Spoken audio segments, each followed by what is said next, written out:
the Winchester 30-30, an American classic. The Winchester Model 1894 rifle, chambered in the 30-30 Winchester cartridge, stands as one of the great American icons. It is more than a firearm. It is a cultural artifact, a technological breakthrough, and a tool that has shaped the lives of countless hunters, families, and communities.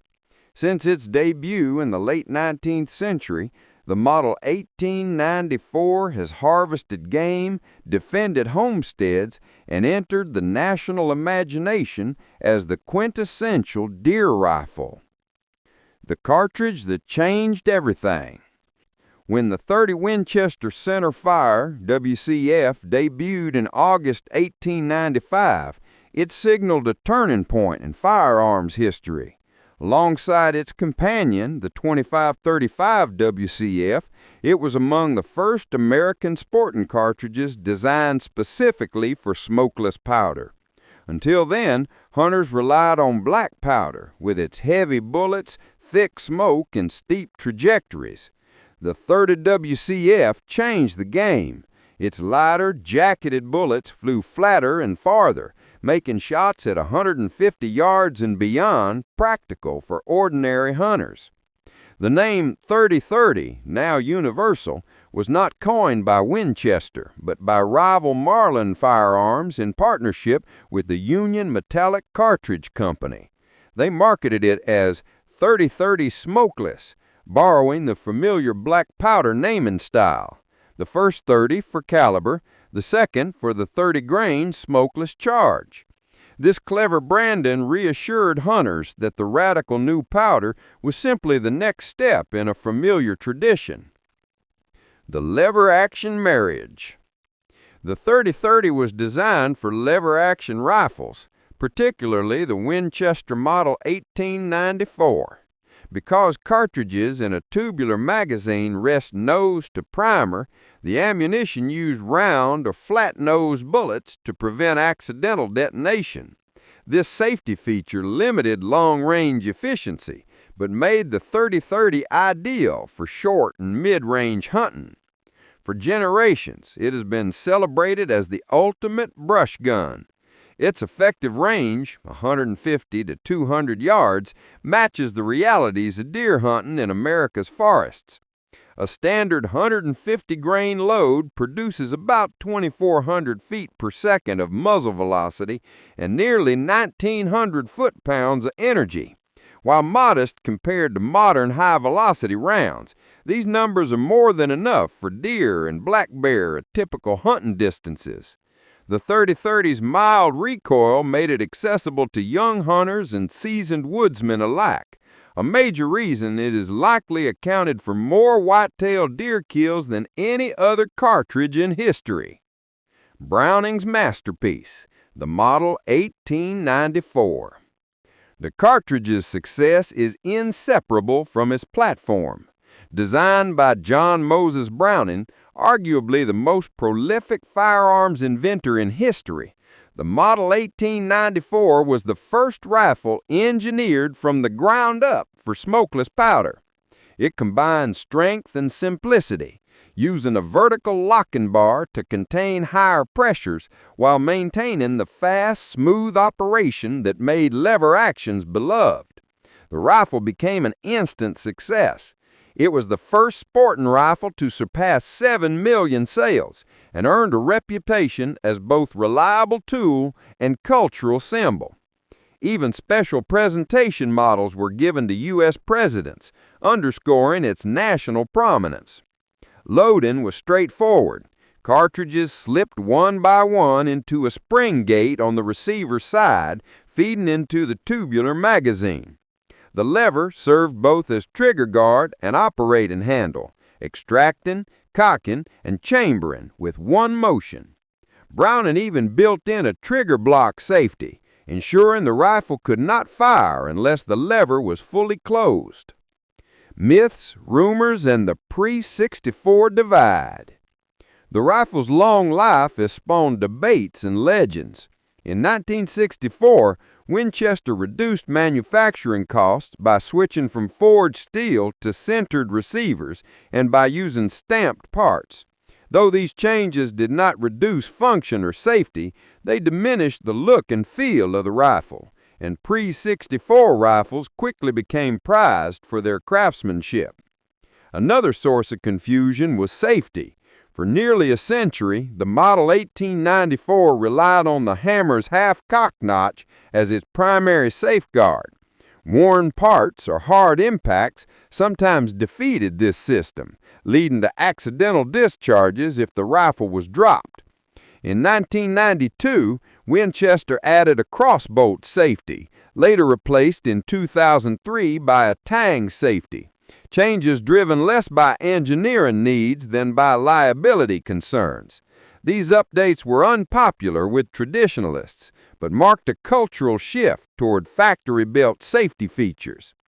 The common tale of old Winchesters having hair triggers likely stems from these safety concerns, not from intentionally light triggers. Accidental discharges were more about the fragility of the half-cock system than any deliberate design choice. More than a rifle. The Winchester 3030 is not simply hardware. It is a bridge between eras, from black powder smoke to smokeless efficiency, from frontier survival to recreational deer camps, from handmade steel to modern production lines.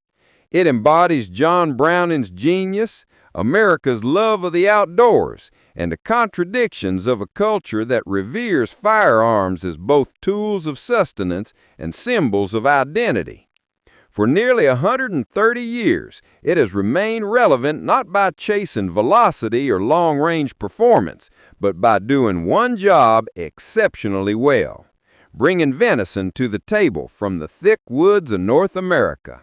Its myths, whether of pre-64 superiority or misunderstood triggers, only deepen the attachment hunters and collectors feel for this rifle. In the end, the Winchester Model 1894 in 3030 is a rifle of balance between power and control, tradition and engineering needs, myth and reality. It remains, as ever, an American classic. Okay, imagine a piece of machinery, right? Something that's really become part of the American fabric. It's fed families, seen action, and just become this absolute icon.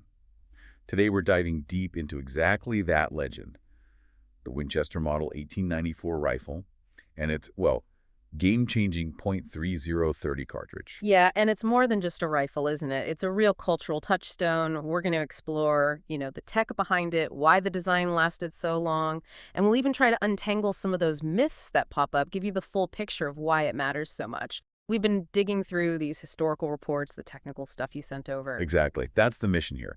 Pull out the really important nuggets from those sources. We want those moments where you kind of lean in and think, that's why this thing is such a big deal.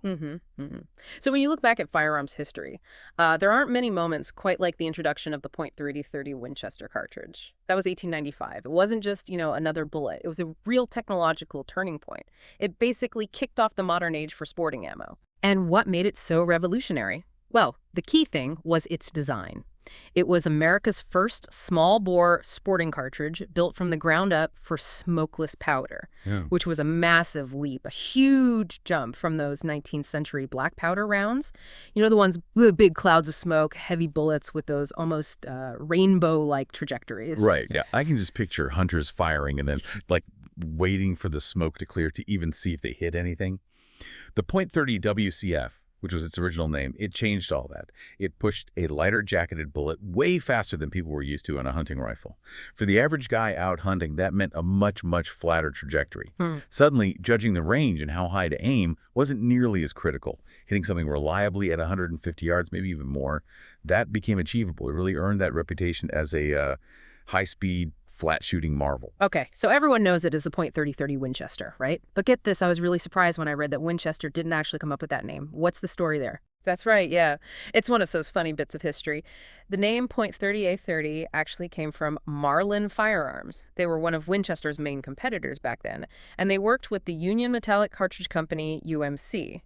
See, Marlin couldn't exactly stamp Winchester on their ammo boxes or rifles, could they? So they needed their own name for this new round. Ah, so it was like competitive branding, basically. Mm-hmm. And the way they named it, mirroring the old black powder names, that was pretty clever, wasn't it? Super clever. Marlin and UMC came up with .3030 smokeless.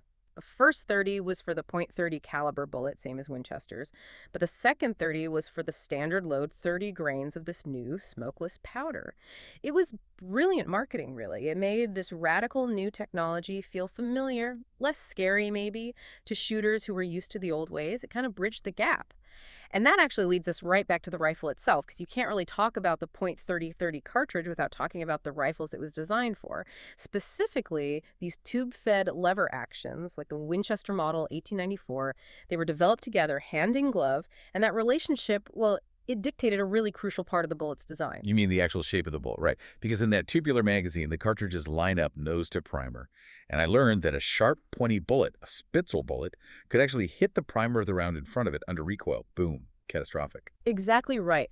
That mechanical reality forced a safety solution. The bullets for the .3030 had to be either round-nosed or flat-tipped. No pointy ones allowed in the standard tube mag loads. Now, that was absolutely essential for safety, prevented nasty accidents, but it also put a limit on the cartridge's long-range performance. Those round and flat shapes, they're just not as aerodynamic as Spitzers. They slow down faster, lose energy quicker. So that really cemented the .3030's job, superb short to moderate range round, but it wasn't going to compete with military rounds designed for reaching way out there. Okay, so how did all that translate for the hunter out in the woods? For, gosh, over a century now, the .3030 has been seen as the classic brush gun. Famous for being effective on deer, especially in thick woods, dense cover, where your shots are probably going to be closer range anyway. Yeah, its effective lethal range is generally considered to be about, say, 150, maybe 200 yards tops for deer-sized game. A standard 150-grain bullet gets you around 2,400 feet per second at the muzzle, with about 1,900 foot-pounds of energy. Now, compared to some modern magnums, that might sound kind of modest, but it's a really good balance of power you can actually use effectively, and probably its most loved feature, the recoil. It's famously mild, very manageable, pleasant to shoot, really, for just about anyone. And that combination effectiveness plus ease of use, that's why people estimate it's probably taken more white-tailed deer than any other single cartridge in American history. Right, it's a specialist. Yeah. But to really get what it is, sometimes it helps to see what it's not. So maybe we should compare it to something designed for a totally different job, like the .3006 Springfield, the military round. Good idea. It's an illuminating comparison. They both shoot the same diameter bullet, .3 or 8 inches, but that's about where the similarity ends, performance-wise. The .306 case is way bigger, holds about 68 grains of water compared to the .3830's 45 grains, and it runs at much higher pressure, I think 60,000 psi versus maybe 42,000 for the .3830. All that means significantly more punch. A typical 150-grain bullet out of a .386 leaves the barrel maybe 500 feet per second faster than a .3830. That's like a 20% velocity jump. And the energy difference is even bigger, almost 50% more muzzle energy. And downrange, say at 300 yards, the .06 might still have nearly double the energy left. Wow.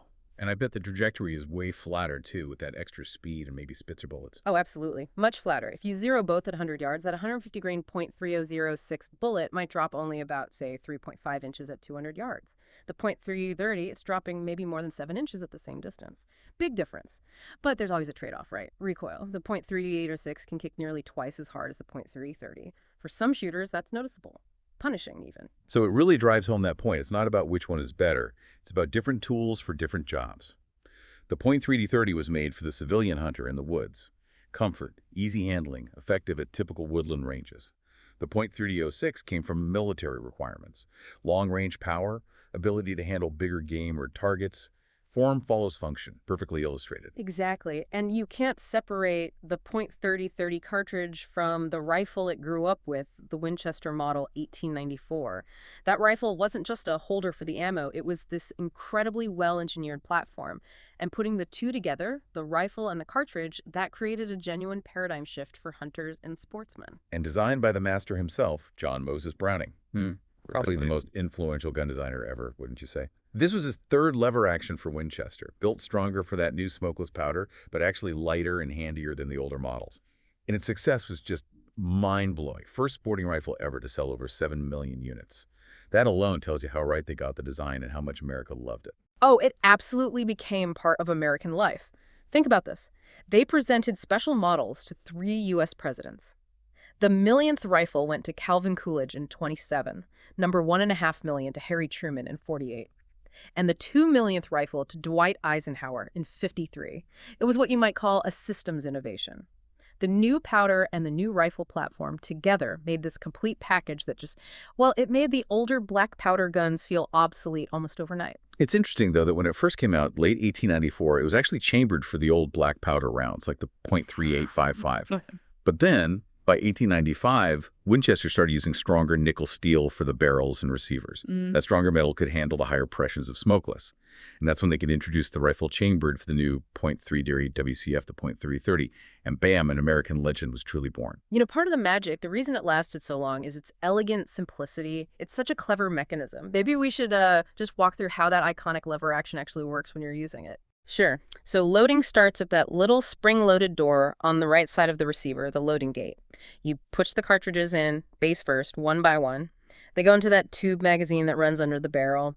Inside, there's a spring and a follower pushing them back towards the action. Okay, and then the cool part is cycling the action, right? That single motion with the lever does everything. Exactly. You swing that finger lever down and forward. That makes the bolt slide backward inside the receiver. As it moves back, it does a few things. It cocks the hammer. An extractor claw grabs the rim of the spent case and pulls it out of the chamber. And then an ejector flips it out. On the older guns, pre-1982, it ejected straight up, kind of over your shoulder. While the bolt's back, this lifter thing pivots up, bringing a fresh round from the magazine tube into position. Got it. Then the lever comes back up. Right. As you pull the lever back up, closing it against the stock, the bolt moves forward again. It pushes that fresh cartridge smoothly into the chamber. And then, crucially, a solid steel locking bar slides up into a recess in the receiver, locking the bolt securely in place. Now you're loaded, locked, ready to go. Pull the trigger, hammer falls, hits the firing pin, bang. And there's a neat little safety feature built into that lever movement, often overlooked. It's a trigger block, or sometimes called a lever safety. Basically, a little plunger connected to the lever physically blocks the trigger unless that lever is squeezed all the way closed against the stock. So if the action isn't fully locked, you can't pull the trigger. Pretty clever. That actually leads perfectly into a listener question we got. Someone asked about these pre-64 models, or they'd heard pre-56 or pre-66 having hair triggers or be very easy to fire. And this touches on one of the biggest and honestly most misunderstood parts of the Model 1884 story, doesn't it? It really does. And the answer involves, well, a couple of different things happening at different times. It's easy to conflate them. First, you have the manufacturing changes that happened around 1964. That's separate from how the safety features evolve later on. So why the 64 changes? Simple answer. Cost. Winchester was facing rising production costs. Those pre-64 rifles were made with receivers machined from solid forgings of steel. Lots of hand-fitting, meticulous work. Took a beautiful deep blue finish. After 64, to save money, they switched to receivers made from sintered steel. Basically powdered metal pressed into shape and heated, and they started using more stamped sheet metal parts inside instead of machined ones. Now, Winchester said it didn't affect how the gun worked, but collectors and, purists, they saw it as a big step down in craftsmanship. That sintered steel also didn't take that deep, lustrous blue finish quite the same way. So that really cemented the idea that pre-64 meant higher quality, higher value. Okay, so that's the manufacturing side. Quality perception, materials change.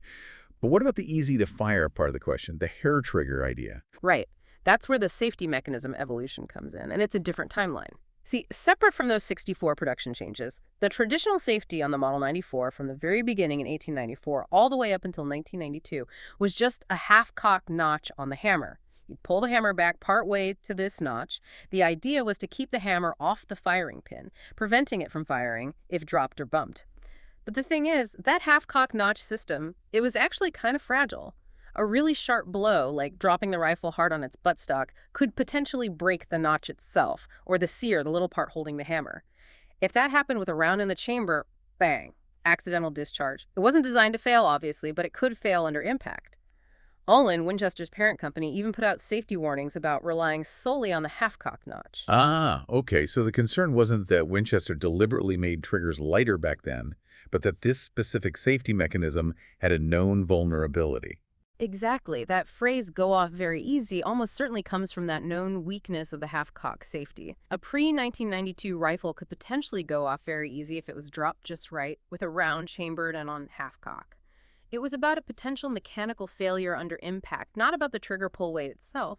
Model 94 triggers were always pretty standard. Functional triggers, not target-grade hair triggers. And those specific dates the listener mentioned, like 56 or 66, those are probably just variations that popped up over time as the story got passed around, sort of folkloric drift around the core truth about the pre-64 quality change and the pre-92 safety system. The modern safeties we see now, like the crossbolt safety everyone hated, came in 92. Then the nicer Tang safety in 2003. Oh, and that angle eject feature from 1982. That was mostly about making it easier to mount a scope, not really a safety upgrade itself. You know, that listener's phrasing, calling a gun a weird machine and asking, what does it mean to do a gun? That actually gets to something pretty deep, I think. It points straight to the craft, the skill of the gunsmith. Yeah, it really does. And it highlights just how much skill is involved. A good gunsmith is, well, they're a master artisan, really. They have to be part machinist, part woodworker, understand metallurgy, even some engineering principles. Their work covers everything from, simple repairs like replacing a broken spring, all the way up to complex stuff like rebarreling a rifle for a different partridge, carving a custom stock from a block of wood, applying those intricate metal finishes. And fundamentally, their main job, their absolute prime directive, is safety, isn't it? Making sure that firearm works correctly and safely. They're the last line of defense for mechanical integrity. Absolutely paramount, because a gun, well, it is a machine of extreme precision, but also profound consequence. Think about it. If your car engine is slightly out of spec, it might run rough or stall. Annoying, but usually not catastrophic. But an out-of-spec firearm, where pressures inside can hit tens of thousands of pounds per square inch, a failure there can be catastrophic, instantly dangerous, potentially lethal to the person holding it. Gunsmiths work with incredibly tight tolerances, thousandths of an inch, to make absolutely sure that controlled, violent explosion happens safely and reliably every single time the trigger is pulled. They really are the custodians of these powerful and, sometimes weird machines. So wrapping this all up, our deep dive really shows the Winchester model 1894 and .3030 is so much more than just steel and wood. It's a true cultural touchstone, isn't it? A masterpiece of design from John Browning. And just a tool that's undeniably played a huge role in the American story for, almost 130 years now. Yeah, its legacy just endures. From deer camps to history books, it's proof of a design that was simple, utterly reliable, and just perfectly matched to its time and its purpose. And those myths and legends we talked about, like the whole pre-64 thing or the hair trigger misunderstanding, they don't really take away from the history. In a way, they kind of enrich it. They show how deeply connected people feel to this firearm. And its evolution, especially around things like safety features, tells a bigger story, too, maybe about America itself. Moving from an era where user responsibility was just assumed to our modern age focused more on engineered safety systems. This rifle, this weird machine, as our listener put it, it really does embody that complex relationship Americans have with firearms. Capable of putting food on the table, capable of causing harm. Often contradictory. It kind of makes you wonder, doesn't it? What other seemingly simple objects are all around us, just packed with this kind of rich history, this level of technical ingenuity, silently shaping our world in ways we hardly ever stop to think about?